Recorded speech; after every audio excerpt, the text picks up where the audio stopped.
जय गुरु जी, शुक्राना गुरु जी, शुक्राना मेरे मालिक, आपने ये सेवा हमें बख्शी है। जय गुरु जी। साहिब जी ने बताया कि सुबह उठकर ईश्वर का शुक्राना करना चाहिए, रात ठीक से निकले और दिन भी अच्छा निकले।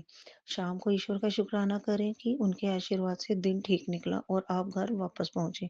फिर रात ठीक से निकले, उसके लिए आशीर्वाद लें। भोजन करने से पहले धरती माँ से प्रार्थना कीजिए, यदि हमें जो भी चाहिए उनसे मिलता है। सांस लेने के लिए वायु, भोजन के लिए खाना और रहने के लिए जमीन। मैं ਤੁਹਾਡੀ खुशी के लिए खांदा हाँ। महापुरुष को खाने की आवश्यकता नहीं होती। हर संगत जो प्रार्थना करके खाती है उसका पहला निवाला मुझे आता है। जब तक मैं ना कहूँ महामृत्युंजय मंत्र बिल्कुल ना करें। गुप्त पाठ, गुप्त दान, आपके अपने पति या पत्नी तक को नहीं पता चलना चाहिए कि आप पाठ कर रहे हैं। गुरुजी बोले कि कलयुग में हमारी जीभ एक आग की तरह है जो हमारे आशीर्वाद को खा जाती है। जब आप किसी को बताते हैं कि आपकी कितना पाठ किया है या दान किया है, आपके अंदर अहंकार या अभिमान आ जाता है और किए हुए पाठ का दान फल शून्य हो जाता है। माला पर गिनती करके जाप करना उन्हें बिल्कुल पसंद नहीं है। अगर बिना गिनती के आप माला पर पाठ कर सकते हैं, तो उनके लिए यह स्वीकार्य है, क्योंकि गिनती एक मानवीय आवश्यकता है। गुरुजी हमारी प्रार्थना की गहराई और मनोभाव देखते हैं। ਤੁਸੀਂ ਕਿਤਾਬਾਂ ਗ੍ਰੰਥ ਸਿਰਫ ਪੜ੍ਹਦੇ ਹੋ, ਅਗਰ ਤੁਸੀਂ ध्यान नाल पढ़ो ते उन्हां दे राज खुला। गुरु जी बोले, हम ग्रंथ सिर्फ पढ़ते हैं, पढ़ने के लिए पढ़ते हैं, लेकिन अगर हम श्रद्धा से पढ़ें तो हमें कोई रहस्य प्रकट हो जाए कई रहस्य प्रकट हो जाएंगे। ध्यान प्रार्थना को का सर्वोच्च रूप है। ध्यान के द्वारा ही आप मेरा दिव्य रूप देख सकते हैं। अन्य किसी प्रकार की प्रार्थनाएं जैसे मंदिर, किताबें, माला जपना ध्यान की ओर ले जाने वाली सीढ़ियां हैं। एक बार ध्यान लगाना आ जाए, फिर कुछ करने की आवश्यकता नहीं। आपके लिए निर्दिष्ट मंत्र आपके अस्तित्व को तब तक भरता रहेगा जब तक आप उसके प्रति समर्पित नहीं हो जाते।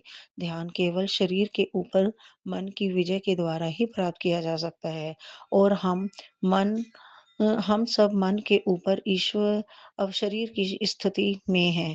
मेरे अंदर की लाइट देख, मेरे अंदर जा। मुझे यह बात समझ नहीं आई। उनकी संगत में बैठे हुए मैंने उनसे प्रार्थना की, आपके शब्द जटिल पहेलियों की तरह हैं और मेरी समझ एक बच्चे की तरह है। मेरा मार्गदर्शन कीजिए कि मैं वो करूँ जो आप चाहते हैं। वहाँ बैठे हुए मैंने सपना देखा कि मैं उनके शरीर के अंदर एक पंख के रूप में उनकी सुंदर, सुनहरी चाँदी की रोशनी में तैरते हुए कीर्तन में झूम रही हूँ। वह ध्यान का एक और रूप बन गया। हमें सफ़ेद प्रकाश सिखाया जाता है कि हमें उसे पाने की कोशिश करनी चाहिए, लेकिन गुरुजी हँसते हुए कहते थे, पहले हरे और लाल प्रकाश की चमक आती है। उन्हें समझाया कि वह बिखरा हुआ प्रकाश नहीं होता, बल्कि फ्लैश बल्ब होते हैं और वह भी बहुत सारे। मंगो नहीं मन्नो, मुझसे कुछ मत माँगो, मुझे स्वयं सब कुछ देने दो। ऐसा नहीं है कि तुम जो माँगते हो वो मैं नहीं दूँगा, बल्कि इसलिए कि तुम्हें माँगना नहीं आता। मुझ पर बिना शर्त भरोसा करो। गुरुआं कोलों मंगदे नहीं मनदे हैं। मैं एक निश्चित समय पर आशीर्वाद देता हूँ और अगर उस समय वह मुझसे कुछ माँग रहे होते हो तो मुझे वह देना पड़ जाता है। अगर उस समय मैं उस आंटी के रक्त दान करने के लिए कोई व्यक्ति नहीं माँगा होता, तो उसकी जगह अपने पति के लिए आशीर्वाद माँगा होता तो स्थिति कुछ और होती। तुम्हें नहीं पता कि तुम्हारे लिए सही क्या है और भविष्य में तुम्हारे साथ क्या होने वाला है। फिर तुम कैसे कुछ माँग सकते हो? जब तुम माँगते हो तुम्हारी माँग बहुत छोटी होती है और थोड़े आशीर्वाद में ही झोली छोटी पड़ जाती है। लेकिन अगर तुम सब कुछ मुझ पर छोड़ दो तो मैं तब तक आशीर्वाद देता हूँ जब तक तुम मेरी कृपा और दिव्य प्रकाश में नहीं डूब जाते। एक बार एक सत्संग एक संगत अस्पताल में भर्ती थी। उन्हें रक्तदान के लिए व्यक्तियों की आवश्यकता थी और पहले कुछ दिन उनकी आंटी गुरुजी हर महिला संगत को आंटी बुलाते थे। उनकी पत्नी को रक्तदान के लिए व्यक्ति आसानी से मिल गए, लेकिन एक दिन उन्हें कोई नहीं मिला। उन्होंने गुरु साहिब से प्रार्थना की, कृपया करके रक्तदान के लिए किसी को भेज दीजिए। वह अस्पताल में बाहर खड़ी रो रही थी और उसी समय वहाँ से 2 दूध बेचने वाले गुज़र रहे थे। उन्होंने इस आंटी से उन्हें परेशानी का क्या परेशानी थी और वे रक्तदान के लिए तैयार हो गए। उस शाम हम गुरुजी के साथ बैठे हुए थे। जब वह आंटी गुरुजी का शुकराना करने आई, अगले दिन अंकल का निधन हो गया। हर रोज़, हर क्षण लोग भगवान से कुछ न कुछ माँग रहे होते हैं और उसमें से अधिकतर माँगे भगवान पूरी भी कर देते हैं, लेकिन भगवान अगर एक भी कीमती चीज़ वापस ले लेते हैं, तो आप उनसे झगड़ते हैं और उनका नाम छोड़ देते हैं। सब में मैं और मेरे में सब, मुझे हर बात में याद करो और मैं हर बात में नज़र आऊँगा। शरीर से प्राकृतिक सुगंध उत्पन्न करने के लिए मेरी संगत को कभी वैसे पाठ नहीं करना पड़ेगा जैसे मैंने किया है। वह मेरी तरफ से उनके लिए उपहार होगा। सैर करना सबसे उत्तम व्यायाम है। महिलाओं को जिम नहीं करना चाहिए क्योंकि इससे प्रजनन अंगों पर असर पड़ता है। पाठ कर के एकदम मत उठिए, बल्कि पहले अपने घुटनों को ऊपर लाएँ और उन्हें हल्के से गले लगाएँ ताकि रक्त संचार शुरू हो। शरीर के लिए मालिश बहुत ज़रूरी होती है और हफ्ते में 1 बार ज़रूर करवानी चाहिए। स्नान साबुन के बजाय प्राकृतिक चीज़ों के साथ ज़्यादा करना चाहिए। गुरुजी बोले कि भोजन हल्का, सादा और बहुत अधिक मात्रा में नहीं करना चाहिए। जब हम शुरुआत में गुरुजी से मिले तो मैंने उनसे पूछा, "आप हमें मांसाहारी खाना क्यों खाने देते हैं?" जिस पर उन्होंने मुझसे पूछा, "अगर मैं तुम्हें आज वो खाने से मना कर दूँ, तो क्या तुम खाना बंद कर दोगे?" मैंने उत्तर दिया, "नहीं गुरुजी।" वे बोले, "कलयुग में पहले गुरु को अपने आप को साबित करना पड़ता है।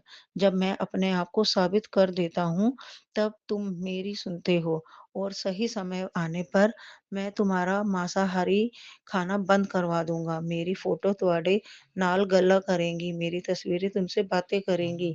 गुरु साहिब और उनकी संगत के बीच रिश्ता एक वायरलेस फ़ोन कनेक्शन बिना तार के फ़ोन कनेक्शन के जैसा होता है। आप दुनिया में चाहे कहीं भी हो, लेकिन जिस क्षण आप मन में गुरुजी से जुड़ जाते हैं, उन्हें पता चल जाता है। मुझे ये सुनने के लिए अपने आप को बाहर छोड़कर तुम्हें अपने मन के भीतर जाना होगा। मैं अपने सभी भक्तों के अंदर ही हूँ। यह एक तरफ़ा कनेक्शन नहीं है। अगर तुम गुरुजी आपको सुन सकते हैं, तो आप भी उन्हें ज़रूर सुन पाएँगे। वे बोले, उनके सच्चे भक्त अपने अंदर उन्हें सुन पाएँगे, लेकिन इसके भी कुछ नियम होते हैं। वे बोले कि बाएँ कान में जो सुनाई दे उसे नहीं सुनना ना है, लेकिन दाहिना कान आपका मार्गदर्शन करेगा और केंद्र के भीतर मैं होऊँगा। गुरुजी बोले, पहले कोई गल्ला नहीं करदे सी, मन तो गल्ला करदे सी। यानी पुराने ज़माने में लोग टेलीपैथी से ही बात करते थे, न कि बोलकर। वे बोले कि यह बात सुन करने का शुद्धतम रूप होता है और आने वाले सालों में इनकी सच्ची संगत एक-दूसरे से टेलीपैथी द्वारा बात कर पाएगी। गुरु साहिब ने अपनी संगत के लिए ऐसे मानक स्टैंडर्ड धारित किए हैं। ईश्वर को घी की सुगंध बहुत भाती है और अगरबत्ती और धूप की सुगंध परमात्मा को आकर्षित करती है।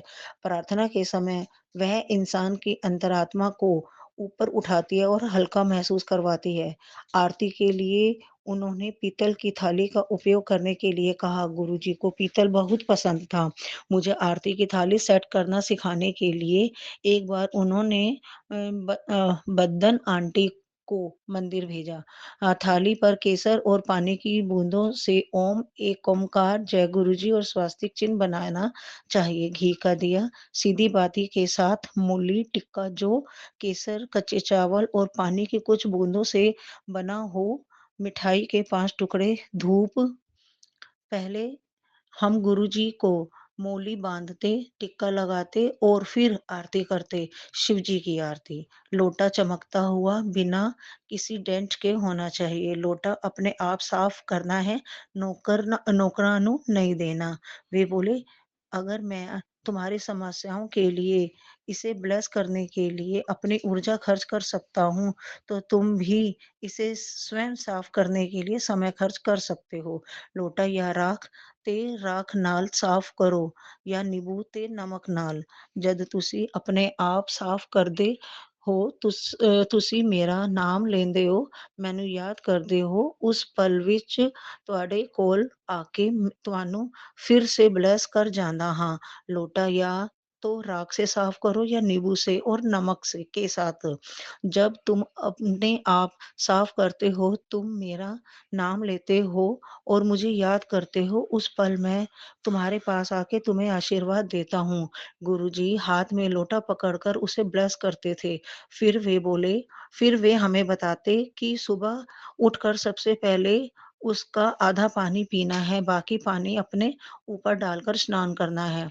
सत्संग आपकी दवाई है और बार-बार एक ही सत्संग सुनकर आपको आशीर्वाद की आवश्यक खुराक मिलती है। इसीलिए सत्संग धैर्यपूर्वक सुनें क्योंकि आपको उससे फ़ायदा होगा। यह दवाई सत्संग अपने मन में नहीं रखने बल्कि सबके साथ साझा करने हैं। सत्संग का मतलब सच्चा यानी कि गुरु और साथ का मतलब संगत। एक सभा जिसमें हम परमात्मा का चिंतन करते हैं, परमात्मा पर विचार करते हैं और उस सत्य पर विचार करते हैं जो हमने अनुभव किया है। यह एक कक्षा की तरह होती है जहाँ हमें सिखाया जाता है, हमें ज्ञान प्राप्त होता है और संदेश मिलते हैं जो केवल हमारे लिए ही नहीं बल्कि सही समय आने पर औरों तक पहुँचाने होते हैं। जय गुरु जी, शुकराना गुरु जी, लख-लख शुकराना। जय गुरु जी।